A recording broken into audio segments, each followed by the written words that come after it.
your thoughts and relaying those thoughts to the court. What this court is required to take into consideration is not only whether or not you would show up, however, the safety of the public. And you, less than 2 weeks prior to your arrest, had a conviction enter for operating while intoxicated. 2 weeks. And the allegations in this case are that you had a high BAC at 0.23. So what that tells me, ma'am, is that you have a complete disregard for the safety of others, because you know at what point you're intoxicated since you just pled guilty and had that conviction enter less than 2 weeks ago. Sergeant, what would you like the court to know? Your Honor, with this case here, I mean, she put her car on the railroad track, stuck there, so bad judgment there. High BAC, this is a second. Possession of cocaine, I'm looking at 15,000, 10% with the tether. State of Michigan versus Morgan, no, 26768. And Sergeant, if you can please unmute.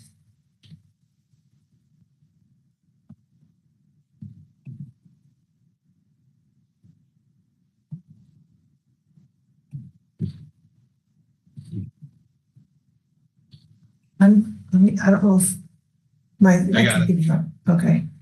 All right. And so, Sergeant, your name for the record, please. Sergeant Stephen O'Born. All right. Please raise your right hand. Do you solemnly swear or affirm testimony about, ma'am, you can lower yours. Thank you.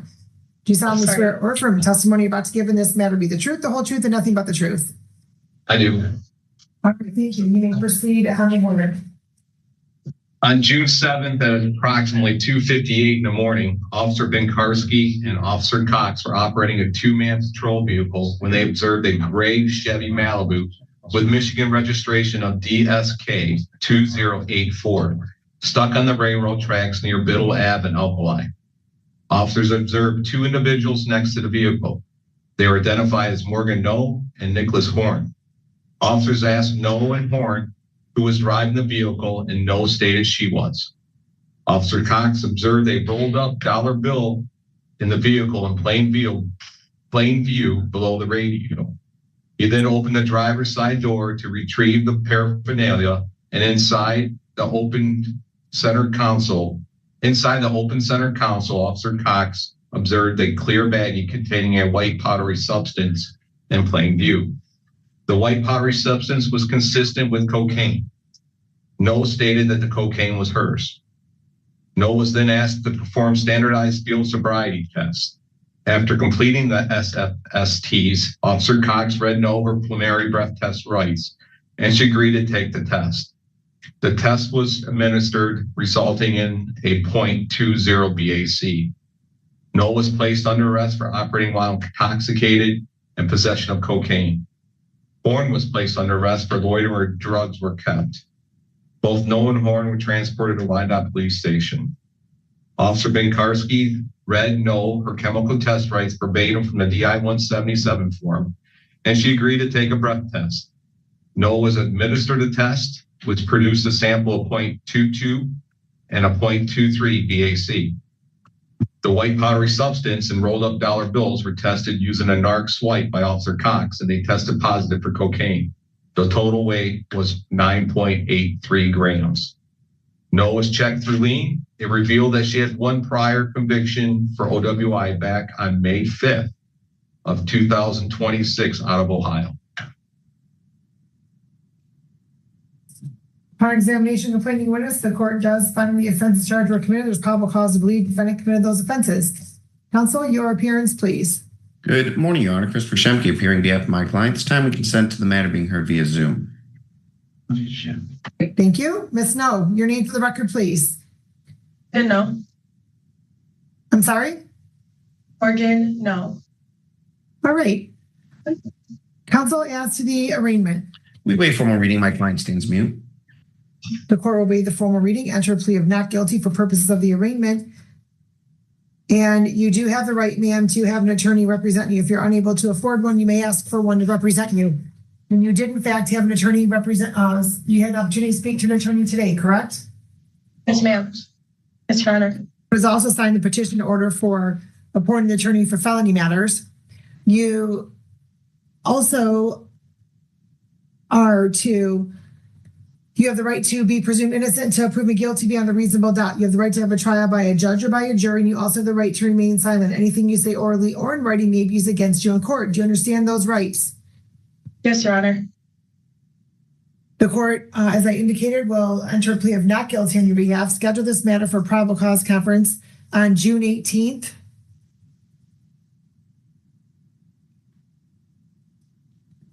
(8:30). 8:30 a.m. And counsel asked to bond. Your Honor, my client's 32 years old. She lives in Taylor. She does take care of her autistic brother who's 40 years old, and she also helps with her uncle who resides at the residence who has Down syndrome. Additionally, Judge, she has 3 jobs. She works at a location called My Place as a server. She's also at Leonardo Italian Grill as a server, and she does own a cleaning company called Motor City Maid. Judge, I'd ask you to consider that when I reviewed her criminal history, I didn't see any convictions. That being said, I don't see any sort of notion that she would be a flight risk. So I would be respectfully requesting leniency when determining an appropriate bond. We would be asking consideration for a personal bond, but if that were not to be granted, we'd ask for a low monetary amount, which would include potentially a cash surety or 10% provision. Thank you, Judge. Nothing further. All right, thank you. Ma'am, do you live in Wyandotte or Taylor? I have 2 addresses for you. 736 was a house I owned here. I do not live there anymore. I live at 7190 Elm. Okay. Thursday, and then And who do you reside with? I reside with my brother who is autistic. I'm his caregiver, and my uncle. I'm his caregiver as well. He has Down syndrome. All right. And so who's with your brother and your uncle right now? My mother and I work together. He lives across the street. What? My mother and I work together to take care of them. She lives across the street. Oh, you work together? Yeah. Okay. And so, Sergeant, is this charged as a second offense or no? Well, they didn't give me the second. They just did high VAC in possession of cocaine. Okay. But she just had one out of Ohio last month, a conviction. Okay. Right. Not even 2 weeks ago, ma'am. Yes, ma'am. Are you on probation there? I am on probation now, yes. Well, you do realize this will likely be a violation. I do.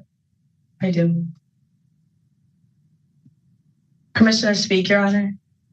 Just a moment. And also, your license is suspended, is it not?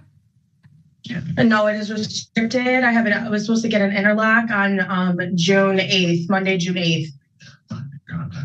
Well, just for a moment, ma'am, because I'm showing suspension followed by restricted license, and your restriction doesn't begin until July 18th. I did not know that, ma'am. Well, that's what it shows here. And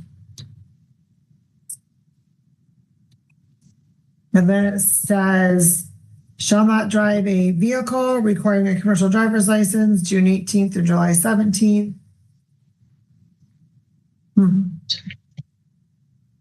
Well, in any event, ma'am, it appears as though you made a different choice and didn't go get your interlock on. So, what is it you wanted to say, ma'am? Your Honor, I've been here almost 60 hours now. I promise you, I really have learned a lesson. I've thought all 60 hours about how I am going to turn around, about how I am going to make better choices. I understand this was a very big, bad, poor decision, but there is absolutely no doubt in my mind that over the next few months, I will continue to show up and prove to everybody that this is the last time I will ever make a mistake like this. I truly am so remorseful. And I have so many responsibilities at home, and I don't want to fall behind in my life and mess it up more than it already is. I have very much learned, I promise. Well, ma'am, I can appreciate your thoughts and relaying those thoughts to the court. What this court is required to take into consideration is not only whether or not you would show up, however, the safety of the public. And you, less than 2 weeks prior to your arrest, had a conviction enter for operating while intoxicated. 2 weeks. And the allegations in this case are that you had a high BAC at 0.23. So what that tells me, ma'am, is that you have a complete disregard for the safety of others, because you know at what point you're intoxicated since you just pled guilty and had that conviction enter less than 2 weeks ago. Sergeant, what would you like the court to know? Your Honor, with this case here, I mean, she put her car on the railroad track, stuck there, so bad judgment there. High BAC, this is a second. Possession of cocaine, I'm looking at 15,000, 10% with the tether. The court does find that that would be an acceptable and that's a reasonable bond, given that Ms. No is currently on probation and has been for less than 14 days. And we are here with this allegation. And the allegation is that is one that put the community at risk, as well as herself being stuck on the railroad tracks. The court's going to order a $15,000 10% bond. In the event bond is posted, you're not to possess or consume any alcohol or drugs unless prescribed. If you're to test right now, ma'am, what's in your system?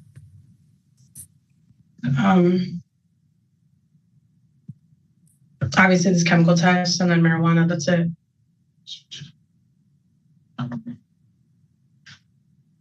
Do you have a valid prescription for marijuana?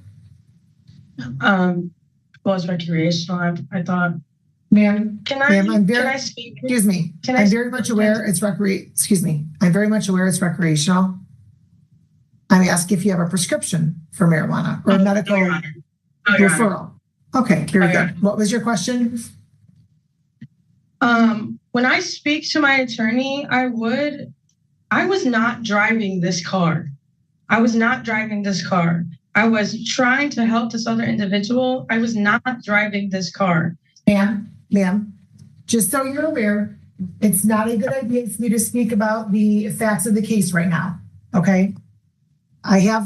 This is what I have before me. I'm going to continue with my bond conditions. You are not to be released without an alcohol tether through the Wayne County Jail. And then you can speak with your attorney in more detail on June 18th, if not before. Have a good day. Thank you. You too. So you know that. Thank you, Your Honor.